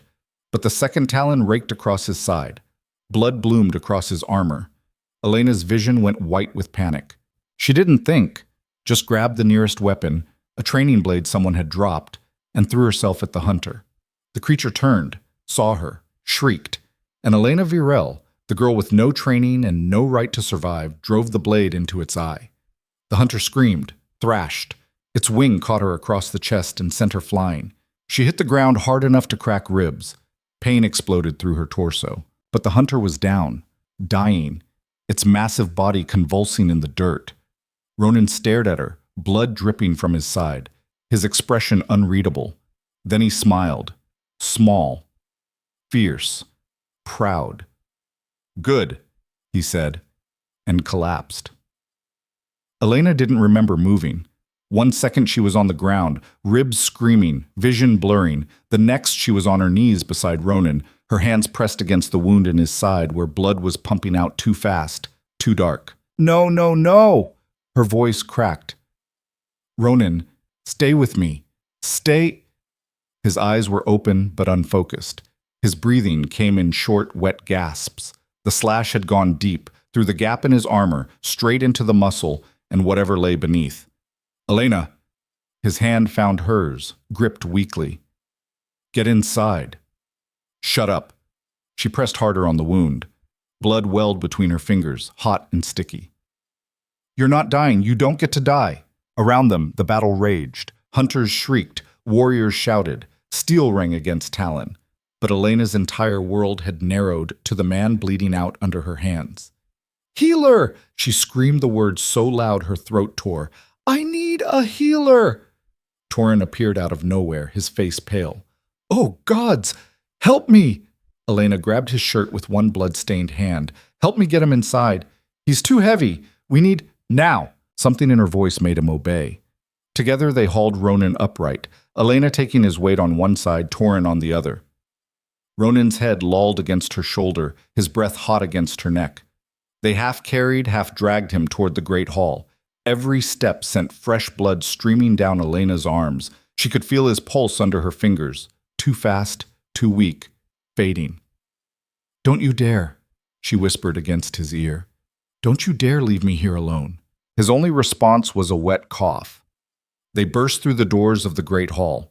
Inside, it had been converted into a makeshift infirmary. Wounded warriors laid out on tables, healers rushing between them with bandages and herbs and desperate efficiency. "Here!" A woman's voice cut through the chaos. Gray-haired, steel-eyed, hands already reaching for Ronan. "Put him down, gently." They lowered him onto the nearest table. The healer took one look at the wound and cursed. "How long ago?" 2 minutes. Maybe 3. Elena's voice shook. Can you move?" The healer shoved her aside and bent over Ronan, her hands moving with brutal efficiency. "I need pressure here. And here. Someone get me gold thread and yarrow. Now." Another healer appeared with supplies. Elena stood frozen, useless, her hands dripping blood onto the stone floor. Ronan's eyes found hers, held. "Elena." Barely a whisper. She pushed past the healer and grabbed his hand. "I'm here. I'm right here." "Stupid." His breath hitched. "Throwing yourself at a hunter. No training. Could have died. So could you." "Different." His grip tightened fractionally. "You matter." "So do you, you idiot." He almost smiled. Then his eyes rolled back and his body went limp. "He's fading." The healer's voice was sharp. "I need both hands. Girl, if you're not helping, get out." Elena stepped back. Her legs wouldn't hold. She collapsed against the wall and slid down to the floor, her whole body shaking. Torin crouched beside her. "Hey, he's strong. He'll make it." Elena couldn't speak, could barely breathe. Outside, the sounds of battle were fading. Fewer shrieks, fewer screams. Either the hunters were retreating or the settlement had fallen. She didn't know which. Didn't care. All she could see was Ronan's blood on her hands. Bottom. The battle ended an hour later. 12 hunters dead, 8 warriors lost, 24 wounded, and the Alpha King unconscious on a healer's table, his life hanging by a thread. The settlement fell into a tense, exhausted silence. Warriors stood watch on the walls, their eyes scanning the sky. Civilians huddled in homes, too afraid to venture out. The dead were carried to the pyre grounds in grim procession. Elena sat on the floor of the great hall and refused to move. The healers had stitched Ronan's wound, 23 neat sutures holding torn flesh together. They'd packed it with herbs and wrapped it in clean linen. They'd done everything they could. Now they were waiting. Either the fever would break or it wouldn't. Either he'd wake up or he wouldn't. Either way, there was nothing more to do. "You should rest," the gray-haired healer said. She'd introduced herself as Lyra at some point, though Elena barely remembered. "You're injured too." Elena shook her head. Her ribs ached with every breath, her chest mottled with bruises. But compared to Ronan, she was fine. "I'm staying." Lyra studied her for a long moment. Then she sighed. Stubborn, just like him. She handed Elena a cup of something that smelled like pine needles and honey. "Drink. It'll help with the pain." Elena drank. It tasted terrible, but warmth spread through her chest, dulling the sharp edges of hurt. Lyra moved on to the next patient. Elena stayed where she was, watching Ronan's chest rise and fall in shallow, uneven breaths. Hours passed. The sun set. Someone lit candles around the hall, casting everything in flickering orange light, and Elena kept watch. She must have dozed at some point because she jerked awake to the sound of voices. Angry. Urgent. The scarred councilwoman stood at the entrance to the hall, flanked by 2 other council members. Her expression was cold. "We need to speak with the Alpha," she said. Lyra blocked her path. "He's unconscious. Come back tomorrow." "This can't wait." "It'll have to." "The pack needs leadership. We need decisions made. If he's incapacitated..." "He's not." Lyra's voice was steel. "He's healing. Give him time." "We don't have time." The scarred woman's gaze swept the hall, landing on Elena. Her eyes narrowed. "This happened because of her." Elena's stomach dropped. "The hunters came for revenge," the woman continued. "They tracked her scent from the thornwood. This is her fault." "That's not..." Lyra started. "Isn't it?" The woman took a step forward.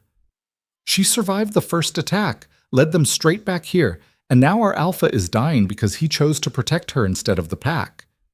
"He's not dying," Elena said. Her voice came out steadier than she felt. "And the hunters came because they were starving, not because of me." "You don't know that. I do." Elena stood, her legs shaking but holding.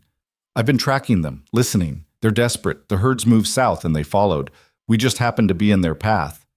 "Convenient theory." "It's not a theory. It's survival." Elena's hands clenched into fists. "Those hunters don't care about revenge. They care about food. And we're food." The scarred woman's jaw tightened. "Even if that's true, the fact remains. Ronan is wounded. The pack is vulnerable. And we need to make decisions." "Then make them," Lyra said flatly. "You're the council. Lead." "We need the Alpha's authority." "You need his permission to feel powerful," Elena said. The words came out before she could stop them. "That's different." The scarred woman's face went white. "How dare—" "She's right." Everyone turned. Mira stood in the doorway, still in blood-stained armor from the battle. Her face was exhausted, but her eyes were sharp, furious. "You don't need Ronan's permission," Mira said, crossing the hall to stand beside Elena. "You have mine. I'm his sister, royal blood. I can authorize whatever decisions need to be made." The scarred woman hesitated. "With respect, I'm not Alpha." "I know." Mira's smile was sharp. "But I'm the closest thing you've got right now. So either accept my authority or admit you're too scared to lead without a man telling you it's okay." Silence. The council members exchanged glances. Uncertain. Uncomfortable. Finally, the scarred woman nodded stiffly. "Very well. We need to discuss defense protocols. If the hunters return..." "They won't," Elena spoke without thinking. "Not tonight." "How could you possibly know that?" "Because they lost too many." Elena gestured toward the window, where the last light of sunset bled across the sky. Sky hunters hunt in packs. Coordinated. What we saw today wasn't coordinated. It was desperate. They threw themselves at the walls because they were starving, and we were food. So, So they learned we're dangerous food. Elena's voice grew stronger. They lost more hunters today than they probably have in months. They'll retreat, regroup, find easier prey. The scarred woman stared at her. You seem very certain. I am. Elena met her gaze steadily. I've been watching them for years, learning their patterns. When you're prey, you get good at understanding predators. Mira's hand landed on Elena's shoulder, warm, supportive. She's right. The immediate threat is over. What we need now is to reinforce the walls, tend our wounded, and prepare for the next attack, which won't come tonight. The councilwoman's expression was unreadable. Then she nodded once. Fine. We'll proceed on that assumption. She turned to leave, then paused. But if you're wrong, if they come back and more people die, then I'll take responsibility, Elena said quietly. The woman's eyes narrowed, but she left without another word, the other council members trailing behind her. The hall fell silent. Mira squeezed Elena's shoulder. That was either very brave or very stupid. Probably both. Probably. Mira's smile was tired but real. Get some rest. I'll watch him for a while. Elena wanted to argue, but exhaustion was a physical weight pressing down on her shoulders, and her ribs were screaming. She nodded. Wake me if anything changes. I will. Elena found an empty corner of the hall and collapsed onto a bedroll someone had left there. She meant to stay awake, meant to keep watch, but sleep took her like a tide. She woke to sunlight and the sound of voices. Elena jerked upright, her ribs protesting. Across the hall, a small crowd had gathered around Ronan's table. Her heart stopped. Then she heard it. A voice. Rough. Weak. But alive. Told you I'm fine. Stop hovering. Ronan. Elena scrambled to her feet and pushed through the crowd. Ronan was sitting up, barely, his face pale and his jaw tight with pain. But his eyes were open, alert, alive. Relief hit her so hard she almost fell. Lyra was trying to push him back down. You lost a third of your blood. You're not fine. Lie down before you tear your stitches. I need to assess the damage. See who we lost. Figure out... He tried to stand. His legs buckled.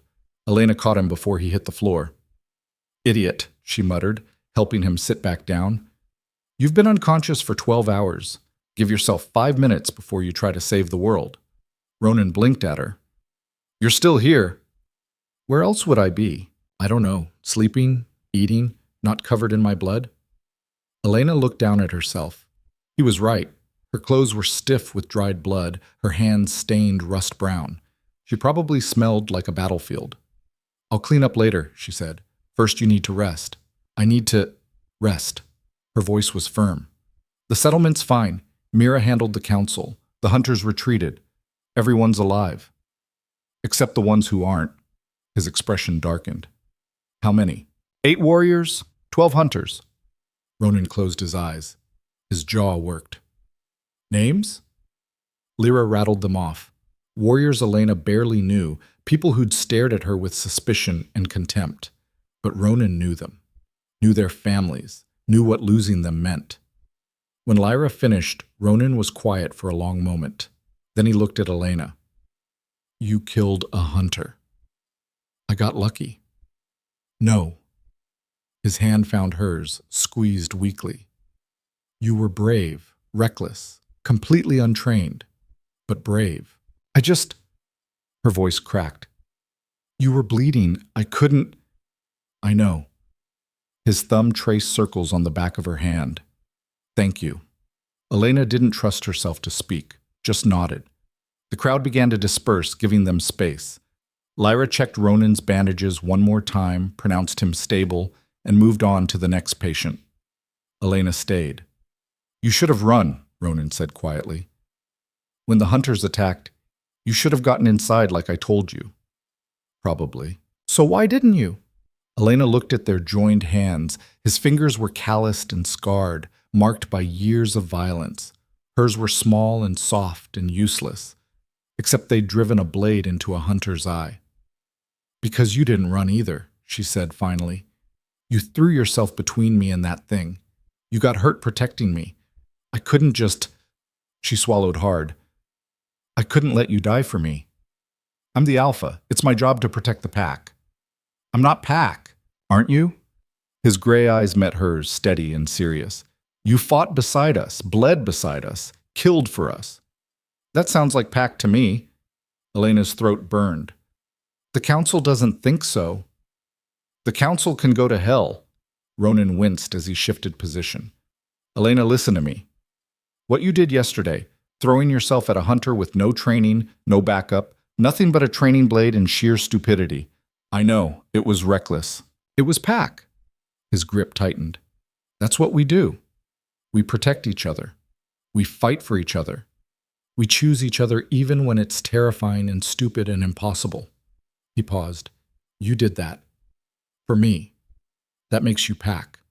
The words settled into Elena's chest like stones. Heavy. Real. I don't know how to be Pack, she whispered. Neither did I when I started. Ronan's smile was small, tired. But we'll figure it out. The next 3 days were a blur of healing and rebuilding. Ronan recovered slowly, his body fighting off infection and exhaustion. Lyra kept him on strict bed rest, which he violated approximately every 2 hours to check on the settlement. Elena stayed close, partly because she'd appointed herself his unofficial guard, partly because everywhere else in the settlement still felt hostile. But something was changing. Warriors who'd sneered at her before now nodded when she passed. Civilians who'd crossed the street to avoid her now offered cautious smiles. The whispers hadn't stopped, but they'd shifted. She killed a hunter, saved the alpha, stood her ground when she should have run. It wasn't acceptance, not yet, but it was the beginning of something. On the 4th day after the attack, Mira found Elena in the training yard. Come with me, she said. Elena followed without question. Mira led her to a small armory at the edge of the settlement. Inside, weapons lined the walls. Swords, spears, bows, daggers, all maintained and ready. Mira pulled a blade from the rack. Not huge, not ornate. Just a simple, well-balanced short sword with a leather-wrapped grip. This was mine, Mira said, holding it out. When I was your age, before I had Kael. Before I learned to fight with something heavier. Elena stared at it. I can't take this. I'm not asking you to take it, I'm giving it to you. Mira pressed the sword into Elena's hands. You can't keep using training blades, not if you're going to survive here. The weight of the sword was perfect, balanced, real. Mira, you saved my brother's life. Mira's voice was steady. You stood beside him when he was bleeding out. You fought when you had every reason to run. She paused. That earns more than gratitude. It earns a weapon. Elena's vision blurred. Thank you. Don't thank me yet. Mira's smile was sharp. Now you have to learn how to actually use it. Torn will keep training you, but I'll help too. We'll make a warrior out of you yet. I'm not sure that's possible. A week ago you couldn't throw a punch. Yesterday you killed a sky hunter. Mira's hand landed on her shoulder. I'd say anything's possible.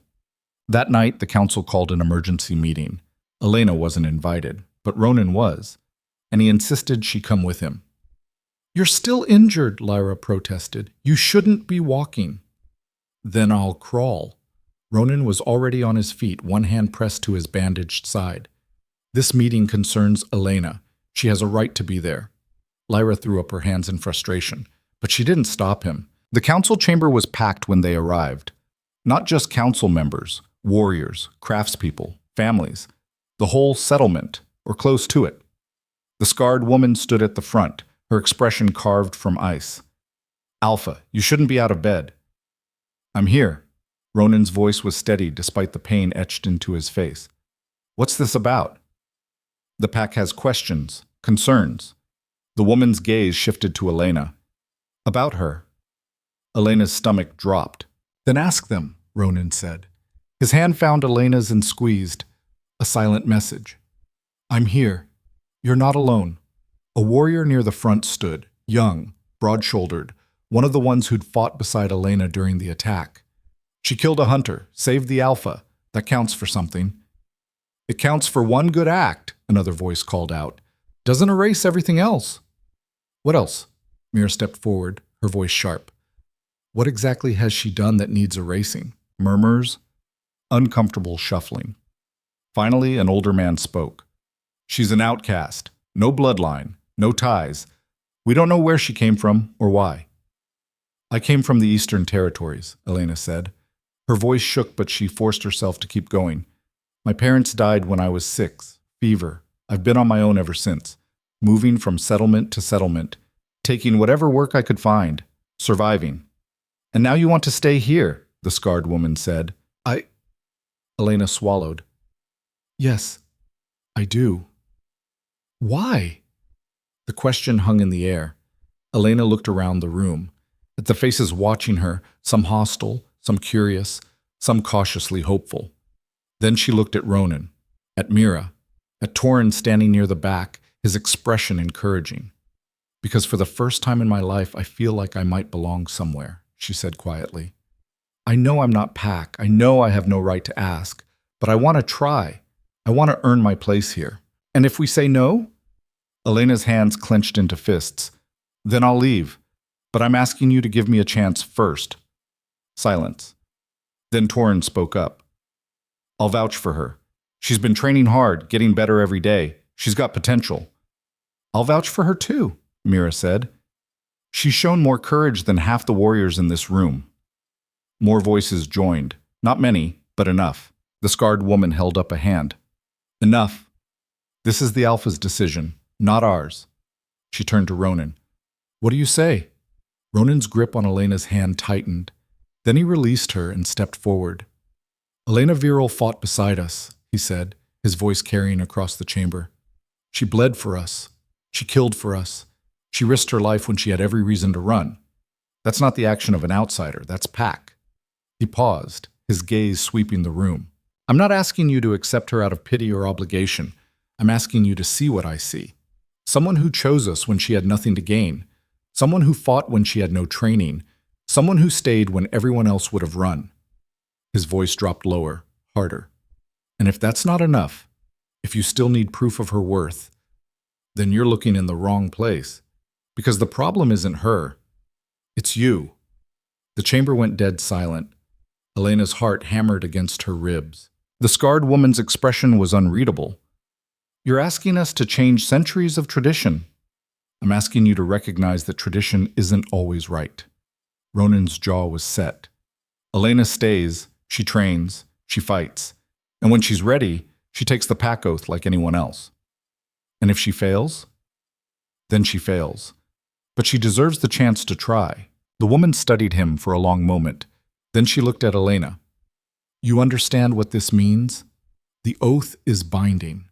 You'll be expected to fight, to bleed, to die if necessary for this Pack. Elena's voice didn't shake. I understand. And you're willing to do that? For people who don't trust you, who may never fully accept you? Yes. The scarred woman's eyes narrowed. Then, slowly she nodded. Very well.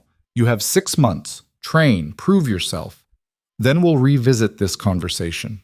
She paused. But if you fail, if you prove unworthy, you leave.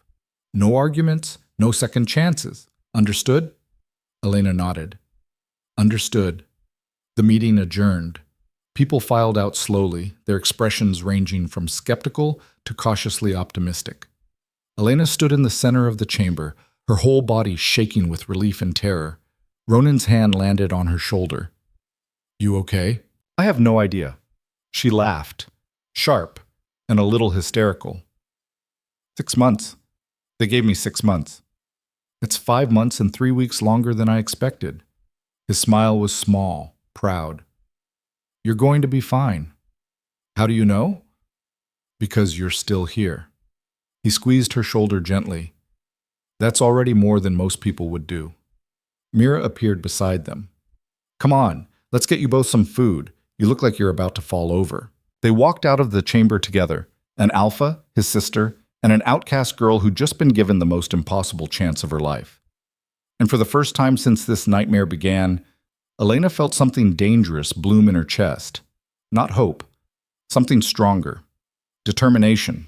6 months felt like 6 years. Elena trained until her hands bled and her muscles screamed. She sparred with Torin until she could predict his moves, then with other warriors until they stopped pulling their punches. She ran the perimeter walls at dawn, practiced knife work until her fingers cramped, and studied pack law until the words blurred together. She fell, got up, fell again, but she didn't quit. The settlement watched, some with hope, most with skepticism, a few with outright hostility that never quite faded. The scarred councilwoman, her name was Vera, Elena learned, observed every training session with the cold precision of someone waiting for failure. She didn't interfere, didn't comment, just watched. It made Elena's skin crawl, but it also made her work harder. Ronan recovered slowly, his wound healing into a thick scar that pulled when he moved too fast. He spent his days managing the settlement, reinforcing defenses, preparing for the next attack that everyone knew was coming. The Sky Hunters hadn't returned, but their absence felt temporary, like a held breath. And Elena kept training. By the third month, she could hold her own against most of the younger warriors. By the fourth, she'd won her first real sparring match, not against Torin, who still beat her regularly, but against a cocky recruit who'd underestimated her. The look on his face when she put him on his back was almost worth the bruised ribs she got in return. By the fifth month, even Vera's expression had shifted from disdain to something closer to grudging acknowledgement. But acknowledgement wasn't acceptance. And acceptance wasn't family. Elena reminded herself of that every morning when she woke up alone in her small room. Every meal she ate in the corner of the communal hall while warriors laughed and talked around her, but never quite with her. Every night she lay awake wondering if 6 months of bleeding and bruising would ever be enough. Then the hunters came back. The alarm bells rang 3 hours before dawn. Elena was already awake. She'd stopped sleeping well around month 2 when the sound tore through the settlement. She grabbed her sword, Mira's sword, and ran. The eastern wall was chaos. Hunters swarmed the sky like locusts, diving and shrieking in coordinated waves. But something was different this time. They weren't just attacking. They were trying to get in. "They're after the food stores," someone shouted. "They're going for the granaries." Elena's stomach dropped. The granaries held everything: grain, dried meat, preserved vegetables. Everything the settlement needed to survive winter. If the hunters got in, the pack would starve. Warriors scrambled to defend the storage buildings, forming a protective line with shields raised and arrows nocked. But the hunters were faster this time. Smarter. They'd learned. One broke through the line, its talons raking across a warrior's shield hard enough to crack the wood. Another dove for the granary door, its beak splintering the reinforced timber. Elena ran toward it without thinking. "No!" Torin grabbed her arm. "You're not ready for—" She yanked free and kept running. The hunter at the granary door was massive, bigger than the one she'd killed months ago, with scars across its wings and eyes that burned with intelligence. It saw her coming and shrieked, a sound like metal tearing. Elena didn't slow down. She hit it at a full sprint, her sword driving up and under its wing where the joint connected to the body. The blade sank deep, hot blood sprayed across her face. The hunter screamed and thrashed, its wings smashing into her and sending her flying. She hit the ground hard, her sword still embedded in the creature's side. The hunter turned on her, limping, bleeding, furious. Elena scrambled backward, weaponless and panicking. Then Mira was there, her blade flashing in the pre-dawn light. She drove it through the hunter's throat in one clean thrust. The creature collapsed, twitching. Mira hauled Elena to her feet. "You all right?" "Yeah, Elena's hands were shaking. "My sword is still in that thing's side. We'll get it later." Mira shoved a spare blade into her hands. "Stay close. There's more coming." There were. The hunters hit the settlement in wave after wave, their desperation palpable. This wasn't a raid anymore. It was survival. They needed food as badly as the pack did, and they were willing to die for it. Elena fought beside Mira, then beside Torin, then beside warriors whose names she barely knew. Her training kicked in. Block, strike, move, don't think, just react. Blood slicked the ground. Bodies fell on both sides. And through it all, Elena kept fighting. She didn't know how long the battle lasted. Time became meaningless. There was only the next hunter, the next strike, the next breath. Then suddenly, it was over. The remaining hunters retreated into the sky, their formation broken and ragged. The settlement's defenders stood gasping and bleeding, too exhausted to cheer. Elena collapsed against the granary wall, her whole body shaking. The borrowed sword slipped from her fingers and clattered to the ground. Around her, warriors were checking casualties. calling for healers, counting the dead. Torin appeared, his face splattered with blood that wasn't his. You okay? Elena nodded, couldn't speak. That was insane. Running at that thing alone, you could have died. I know. But you didn't. His grin was tired but real. You're getting good at this. Elena almost laughed. Almost. Then she saw Ronan. He was limping toward her, one hand pressed to his side where the old wound had clearly reopened. His face was pale, but his eyes were sharp. That, he said, breathing hard, was the stupidest thing I've ever seen. You threw yourself at a hunter for me, Elena pointed out. I was returning the favor. I'm the alpha. It's my job to be stupid. He lowered himself carefully to sit beside her, his jaw tight with pain. You're supposed to be smarter than that. Apparently not. They sat in silence for a moment, watching healers tend the wounded and warriors secure the walls. How many did we lose? Elena asked quietly. 4. Could have been worse. Ronan's hand found hers squeezed gently. You saved the granaries. If they'd gotten in, I know. The pack owes you. Elena looked at their joined hands. His fingers were rough with calluses, marked by old scars and new blood. Hers were the same now. When had that happened? They don't owe me anything, she said. I was protecting my home. Ronan's grip tightened. Say that again. What? What you just said. Say it again. Elena frowned. I was protecting my home? There. His smile was small, fierce. That's the first time you've called it that. She blinked. He was right. Somewhere between the training and the fighting and the bleeding, the settlement had stopped being a place she was trying to survive and started being something else. Home. The word settled in her chest like a stone. Heavy. Real. Yeah, she whispered. I guess it is.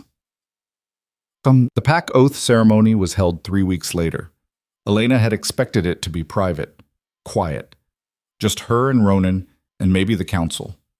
She was wrong. The entire settlement gathered in the central square. Warriors, families, craftspeople, everyone. Torches lined the perimeter, casting everything in flickering gold. The council stood at the front in formal leathers, their expressions ranging from solemn to skeptical. And in the center of it all, waiting beside a ceremonial fire, was Ronan. He looked like a different person. Not the exhausted, wounded alpha who'd collapsed beside her after the battle. Not the pragmatic leader who managed crises with brutal efficiency. He looked like a king. Black leather and polished iron. Hair pulled back, scars on full display. His gray eyes reflected firelight as he watched Elena approach. Mira stood beside him, her hand on Elena's shoulder, in silent support. You ready? She whispered. Elena's heart hammered against her ribs. No. Good. You'd be an idiot if you were. Mira squeezed her shoulder. Just repeat the words. Don't think too hard. You'll be fine. Elena nodded and stepped forward. The crowd fell silent. Ronan's voice carried across the square, strong and clear. Elena Virel, you've trained for 6 months, fought beside us, bled for us, proven yourself worthy of consideration. He paused. Do you understand what you're asking for? Yes. Elena's voice shook but held. I'm asking to be pack. The pack oath is binding. It means you put this settlement above yourself. You fight when called. You bleed when necessary. You die if required. His eyes locked on hers. Once you swear there's no going back. You're ours. And we're yours. Forever. Forever. The word echoed in Elena's skull. She'd spent her whole life belonging to no one, answering to no one, free in the way that only the truly powerless could be. This was the opposite of that. This was chains, obligation, permanence, and she wanted it more than she'd ever wanted anything. I understand, she said. Ronan gestured to the fire. Then kneel. Elena knelt. The flames cast shadows across her face, heat washing over her skin. The whole settlement watched. Hundreds of eyes, hundreds of judgments. Ronan drew a ceremonial blade from his belt. The steel gleamed in the firelight, edges sharp enough to split air. Repeat after me, he said. I swear my blood to the Northern Reach. I swear my blood to the Northern Reach. I swear my blade to its defense. I swear my blade to its defense. I swear my life to its people. Elena's voice cracked. I swear my life to its people. And I swear my death, should it come, will be in service to the pack. She took a shaky breath. And I swear my death, should it come, will be in service to the pack. Ronan held out the blade. Your hand. Elena extended her right hand, palm up. The blade came down, swift, precise. A shallow cut across her palm. Blood welled immediately, dark and bright. Ronan made the same cut on his own hand. Then he pressed his palm to hers, their blood mixing. By blood and bone, he said, you are pack. The words resonated through the square like a struck bell. By blood and bone, the crowd echoed, she is pack.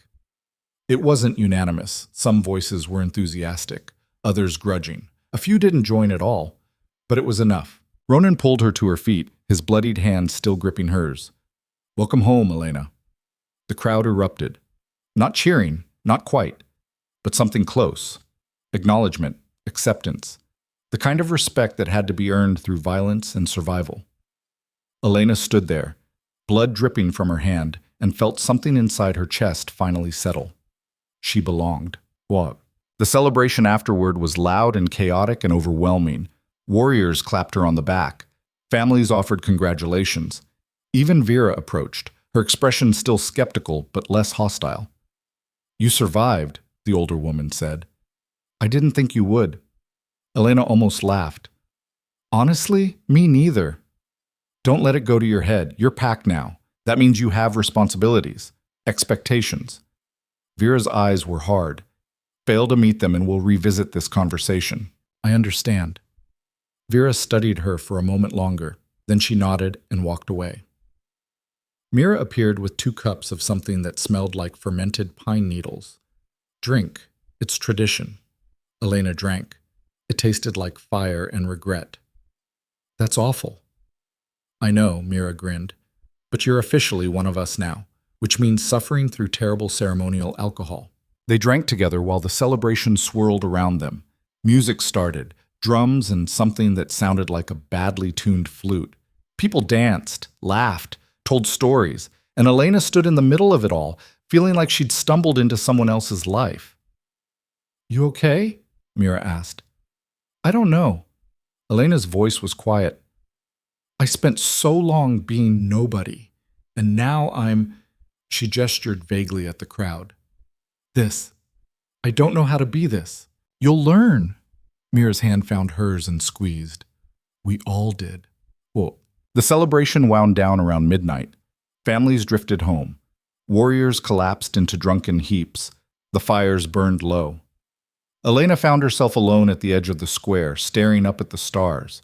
She should be exhausted, should be sleeping, but her mind was too loud, her thoughts spinning in circles. You're thinking too hard. She turned. Ronan stood behind her, his formal leathers replaced by simple clothes. The firelight was gone, leaving only moonlight to soften the hard edges of his face. Can't help it, Elena said. Try. He moved to stand beside her, his gaze following hers to the sky. You did it. Your pack. That's worth celebrating. I know, She struggled for words. I keep waiting for it to feel real. It will. Give it time. He paused. For what it's worth, I'm proud of you. Elena's throat tightened. You barely know me. I know you better than you think. His voice was quiet. I know you chose compassion when everyone else chose fear. I know you stayed when you should have run. I know you fought for people who didn't deserve it and kept fighting when they gave you every reason to quit. He turned to look at her, his gray eyes steady. That's not nothing, Elena. That's everything. She didn't know what to say, didn't trust her voice not to break. So she just nodded. They stood in comfortable silence, watching the stars wheel overhead. The settlement was quiet now, peaceful in a way it rarely was. What happens now? Elena asked finally.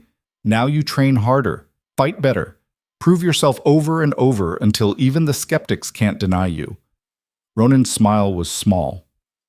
Welcome to pack life. Sounds exhausting. It is, he paused. But you're not alone anymore. That makes it easier.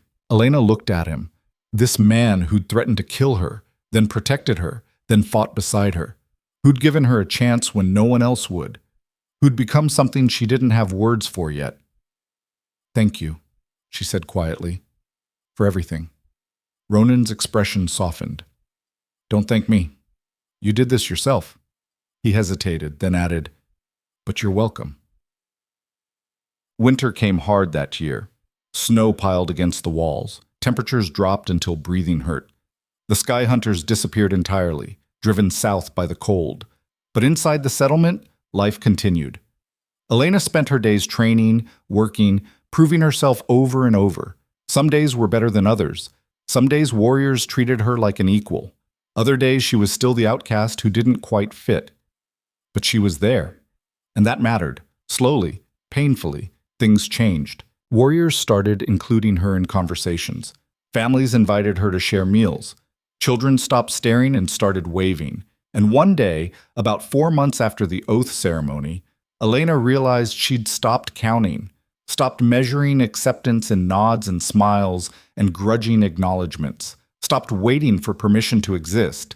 She just existed. As pack, spring arrived with unexpected violence. The snow melted in a week, flooding the rivers and turning the ground to mud. And with the thaw came news.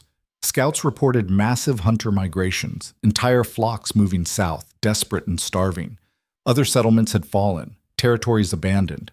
The northern reach was next. Ronan called a war council. Elena attended, not as an observer, but as a warrior. She sat at the table with Mira, Taurine, Vera, and a dozen others while Ronan laid out maps and strategies. They'll hit us within the week, he said, maybe sooner. This won't be a raid. This will be an extinction event. For them or for us? Silence around the table. We can't fight them all, Vera said flatly. Not if the numbers are accurate. Then we don't fight them. Elena spoke before she could stop herself. Every head turned. Explain, Ronan said. Elena's heart hammered. The hunters are starving. That's why they're attacking. They don't want to fight. They want to survive. Just like us. Your point? What if we gave them what they want? She leaned forward.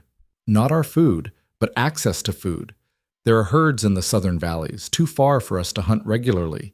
But if we could drive them north, you want to feed the creatures trying to kill us? Vera's voice was sharp. I want to redirect them. Elena's voice grew stronger. Give them easier prey. Make us less appealing than the alternative. That's insane.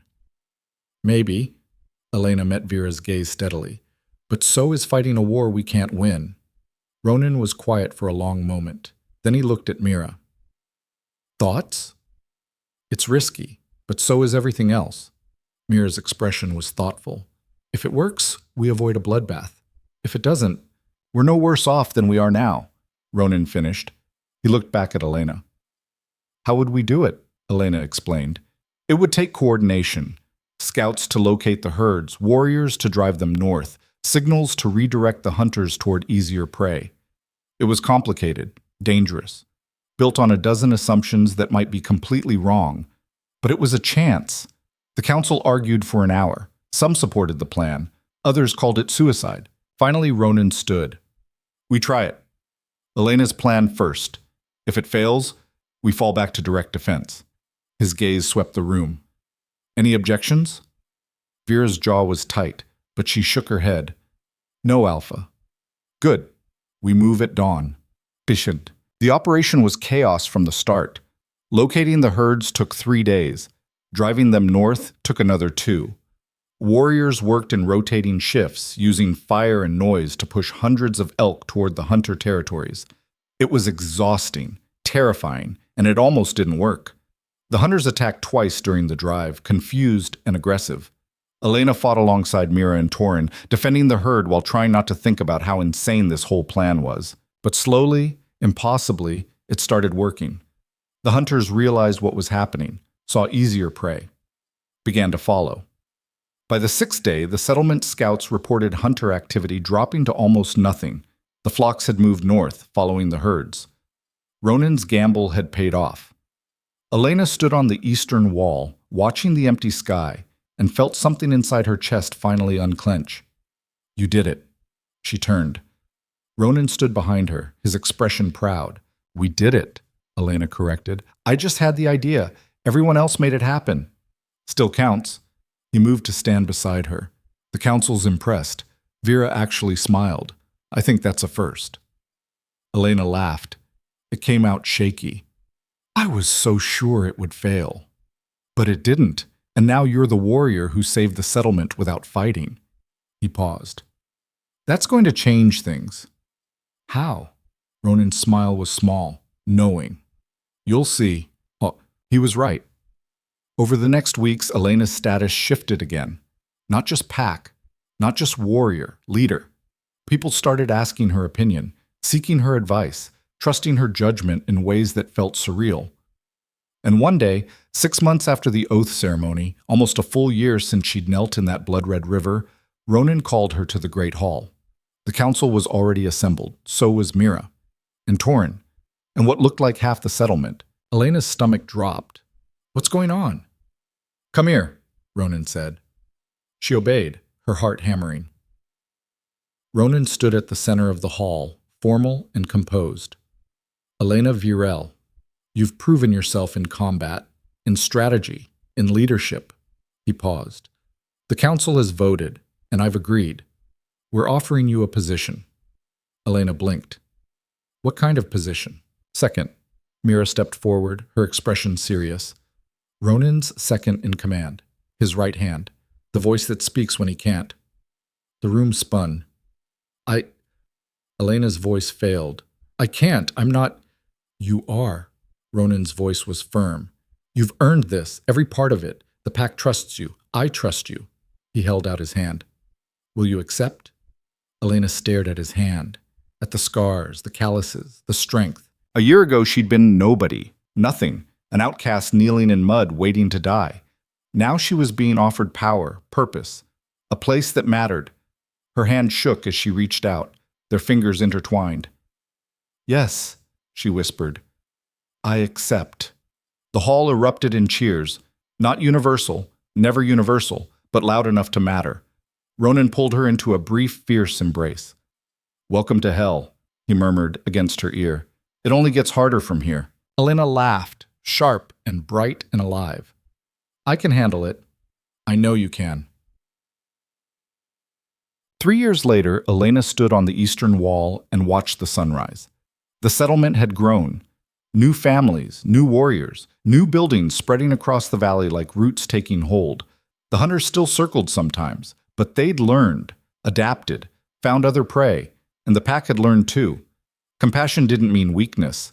Love didn't mean softness. Sometimes the strongest thing you could do was choose mercy when the world screamed for blood. Footsteps behind her. Elena didn't turn, she knew those footsteps. Couldn't sleep? Ronan asked. Too much to do. Elena's smile was small. The southern settlement sent another request for alliance. We need to respond. We will. Later. He moved to stand beside her, his shoulder brushing hers. Right now, just breathe. So she did. They stood together, watching the sun climb higher, painting the world in shades of gold and amber. Do you ever think about that day? Ronan asked quietly. In the river. Sometimes. Elena's voice was soft. I was so scared. I thought I was going to die. But you didn't. No. She turned to look at him. This man who'd become friend, partner, something deeper she still didn't have words for. I lived, and I kept living. And somehow, that became everything. Ronan's hand found hers, squeezed gently. You changed us, he said. Changed me. Made me see that strength isn't just about who can hit hardest or rule longest. It's about who has the courage to be kind when the world is cruel. Elena's throat tightened. I didn't do that. You did. We did it together. His gray eyes were warm, steady, home. And we'll keep doing it, for as long as it takes. Forever? Forever. The sun climbed higher, the settlement woke. Life continued its brutal, beautiful march forward.